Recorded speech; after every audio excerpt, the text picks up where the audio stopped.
اب ہم آتے ہیں سیدنا ابراہیم علیہ السلام کے قصے کی طرف، لیکن اس سے پہلے یہ وضاحت کر دیں کہ سیدنا ابراہیم علیہ السلام کے واقعے کے ساتھ چند دوسرے انبیاء علیہ السلام کے واقعات بھی وابستہ ہیں، مثلا سیدنا لوط علیہ السلام کا واقعہ، اس لیے کہ یہ سیدنا ابراہیم علیہ السلام کے بھتیجے بھی ہیں اور ان کے پیروکار بھی۔ اسی طرح آپ کے صاحبزادوں سیدنا اسماعیل اور سیدنا اسحاق علیہ السلام کے واقعات ساتھ ساتھ چلتے ہیں۔ اس کی وجہ یہ ہے کہ سیدنا اسماعیل علیہ السلام کی ولادت کے وقت ابراہیم علیہ السلام کی عمر 87 سال تھی، اور سیدنا اسحاق علیہ السلام کی پیدائش کے وقت سیدنا ابراہیم علیہ السلام کی عمر 100 سال تھی، جبکہ سیدنا ابراہیم علیہ السلام کی کل عمر 175 سال ہوئی، اس لیے ان کے واقعات ساتھ ساتھ چلتے ہیں۔ ابراہیم علیہ السلام کا قصہ سناتے ہوئے ان حضرات کا ذکر ساتھ ساتھ ضرور آئے گا، تو آئیے شروع کرتے ہیں قصہ ابراہیم علیہ السلام کا۔ صالح علیہ السلام کے بعد اللہ تعالیٰ نے سیدنا ابراہیم علیہ السلام کو مبعوث فرمایا۔ ابراہیم علیہ السلام جد الانبیاء ہیں، عظیم المرتبت اور اولو العزم پیغمبر ہیں۔ آپ کے والد کا نام طارق تھا، جبکہ اس کا لقب آزر تھا۔ آزر مدد کرنے والے کو کہتے ہیں۔ یہ شخص اپنے قبیلے کے افراد کی مدد کیا کرتا تھا، غمخواری کرتا تھا، اس لیے اس کا لقب آزر مشہور ہو گیا تھا۔ قرآن مجید میں ابراہیم علیہ السلام کا قصہ 73 مقامات پر ذکر ہوا ہے۔ یہ 73 مقامات 25 سورتوں میں ہیں، اور یہ بات ابراہیم علیہ السلام کے بلند مرتبت ہونے پر دلالت کرتی ہے۔ ابراہیم علیہ السلام بھی سام بن نوح علیہ السلام کی نسل سے ہیں۔ آپ کی پیدائش عراق کے مشہور شہر بابل میں ہوئی۔ یہ عراق کے شمال میں واقع تھا اور آج بھی موجود ہے۔ بہت بڑا شہر ہے، اس وقت بھی بڑی آبادی پر مشتمل تھا۔ یہاں بت پرستی عام ہو چکی تھی۔ اللہ تعالی سورۃ العنکبوت آیت 25 میں فرماتے ہیں، وَقَالَ إِنَّمَا اتخذتم من دون الله أوثانا مودة بينكم في الحياة الدنيا۔ ابراہیم نے کہا کہ تم نے جن بتوں کی پرستش اللہ کے سوا کی ہے، انہیں تم نے اپنی آپس کی دنیاوی دوستی کے بنا پر معبود ٹھہرا لیا ہے۔ مطلب یہ کہ وہ لوگ اللہ کی عبادت بتوں کو اللہ کا شریک ٹھہرا کر کرتے تھے۔ ابراہیم علیہ السلام نے اپنے باپ سے اور اپنی قوم سے کہا کہ یہ مورتیاں جن کے تم مجاور بنے بیٹھے ہو کیا ہیں؟ انہوں نے جواب دیا، ہم نے اپنے باپ دادوں کو انہی کی عبادت کرتے پایا ہے۔ اللہ تعالیٰ ان کے بارے میں فرماتے ہیں، اے نبی، انہیں ابراہیم علیہ السلام کا قصہ سنا دو، جبکہ انہوں نے اپنے باپ اور اپنی قوم سے فرمایا، تم کس کی عبادت کرتے ہو؟ کہنے لگے، بتوں کی، ہم تو برابر ان کے مجاور بنے بیٹھے ہیں۔ ابراہیم علیہ السلام نے فرمایا، جب تم انہیں پکارتے ہو تو کیا وہ سنتے بھی ہیں یا تمہیں نفع اور نقصان پہنچا سکتے ہیں؟ انہوں نے کہا، یہ ہم کچھ نہیں جانتے، ہم نے تو اپنے باپ دادوں کو اسی طرح کرتے پایا ہے۔ مطلب یہ کہ یہ بت پرستی انہیں ورثے میں ملی تھی۔ وہ جن معبودوں کی عبادت کرتے تھے، نہ وہ ان کی پکار کو سنتے تھے، نہ ہی ان کے نفع و نقصان پر قادر تھے۔ اسی لیے ابراہیم علیہ السلام انہیں جھنجھوڑ رہے تھے، لیکن اندھی تقلید اور بشری عقل کے بیکار ہو جانے نے انہیں یہ سب سوچنے سے عاری کر دیا تھا۔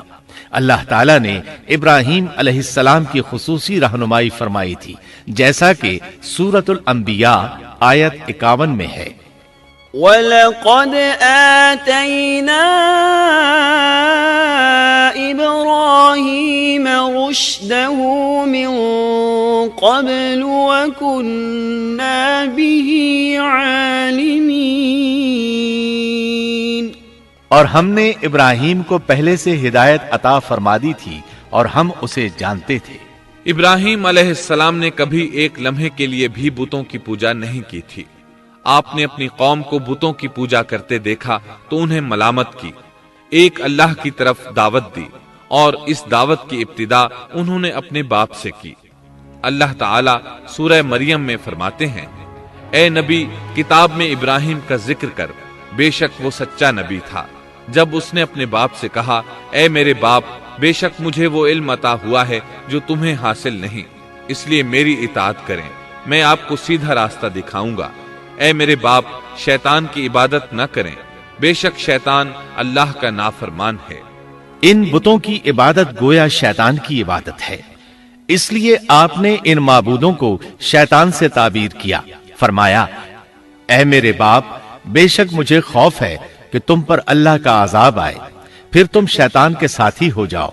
باپ نے ان کی بات سن کر کہا اے ابراہیم کیا تو میرے معبودوں سے پھرا ہوا ہے؟ البتہ اگر تو باز نہ آیا تو میں تجھے سنسار کر دوں گا، اور تو مجھ سے ایک مدت تک دور ہو جا، یعنی مجھ سے اتنا دور ہو جا کہ کبھی مجھے نظر نہ آئے۔ ابراہیم علیہ السلام نے اپنے باپ پر نرمی اور مہربانی کرتے ہوئے ان سے کہا آپ پر سلامتی ہو، میں اپنے رب سے آپ کے لیے بخشش طلب کرتا رہوں گا۔ لیکن جب بعد میں ان پر واضح ہو گیا کہ وہ تو اللہ کا دشمن ہے تو ابراہیم علیہ السلام اس سے بے تعلق ہو گئے۔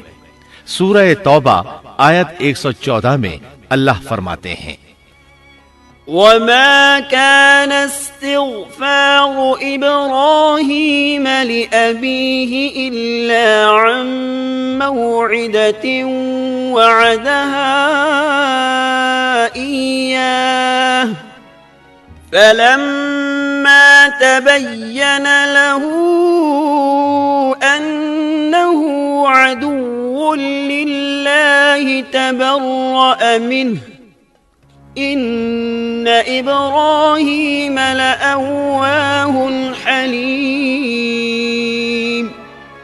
اور ابراہیم کا اپنے والد کے لیے بخشش طلب کرنا ایک وعدے کی وجہ سے تھا جو وہ اس سے کر چکے تھے، لیکن جب انہیں معلوم ہو گیا کہ وہ اللہ کا دشمن ہے تو اس سے بیزار ہو گئے۔ بے شک ابراہیم بڑے نرم اور تحمل والے تھے۔ کسی ایماندار کے لیے جائز نہیں کہ وہ کسی کافر کے لیے دعائے مغفرت کرے، بلکہ مومن پر حرام ہے کہ وہ کسی کافر یا عیسائی وغیرہ کے لیے مغفرت طلب کرے یا اس سے یہ کہے کہ اللہ تجھ پر رحم کرے۔ ابراہیم علیہ السلام کے والد نے انہیں دھمکی دی تھی کہ اگر تم اس دعوت سے باز نہ آئے تو میں تمہیں سنسار کر دوں گا۔ اس کے جواب میں ابراہیم علیہ السلام اپنے والد کے ساتھ انتہائی شفقت سے پیش آئے اور اس سے کہنے لگے میں آپ کے لیے اپنے رب سے استغفار کرتا رہوں گا، اس لیے کہ آپ اپنے والد پر بے حد مہربان تھے۔ اسی لیے اللہ تعالیٰ بھی ابراہیم علیہ السلام پر بے حد مہربان تھے، اور آپ کا لقب خلیل الرحمن رکھ دیا گیا۔ خلت محبت کا وہ انتہائی درجہ ہے جس کے ساتھ دل محبت سے بھر جاتا ہے، یعنی وہ بہت سے لوگوں سے بڑھ کر اللہ تعالیٰ کو محبوب تھے۔ والد کے سخت جواب کے بعد ابراہیم علیہ السلام نے ان سے علیحدگی اختیار کر لی اور انہیں مخاطب کر کے فرمایا میں تمہیں چھوڑتا ہوں اور جنہیں تم اللہ کے سوا پکارتے ہو ان کو بھی چھوڑتا ہوں، میں اپنے رب کو پکاروں گا، مجھے امید ہے میں اپنے رب کو پکار کر محروم نہیں رہوں گا۔ آپ اللہ کے پیارے اور پسندیدہ نبی تھے۔ جب آپ نے اپنی قوم کو توحید کی دعوت دی اس وقت آپ نوجوان تھے، آپ کی عمر 16 سال تھی۔ ساتھ میں آپ اس بات پر غور و فکر بھی کرتے کہ آخر یہ لوگ بتوں کی پوجا کیوں کرتے ہیں۔ آپ کا دل ان کے شرک پر بہت کوڑتا۔ آخر آپ نے مصمم ارادہ کر لیا کہ اس شر اور فساد کی جڑ کو کاٹ کر رہیں گے، یعنی ان بتوں کو توڑ کر رہیں گے۔ آپ اپنی قوم کو بتوں کو توڑ دینے کی دھمکی دیتے رہے۔ اس دھمکی کا ذکر اللہ تعالیٰ نے سورۃ الانبیاء آیت 57 میں کیا ہے۔ وَتَاللَّهِ لَأَكِيدَنَّ أَصْنَامَكُمْ بَعْدَ أَن تُوَلُّوا مُدْبِرِينَ۔ اور اللہ کی قسم میں تمہارے بتوں کا علاج کروں گا جب تم پیٹھ پھیر کر جا چکے ہوگے۔ یہ بات ابراہیم علیہ السلام نے پوشیدہ نہیں اعلانیہ کہی تھی۔ آخر انتظار کا وقت ختم ہوا، عید کا دن آ پہنچا۔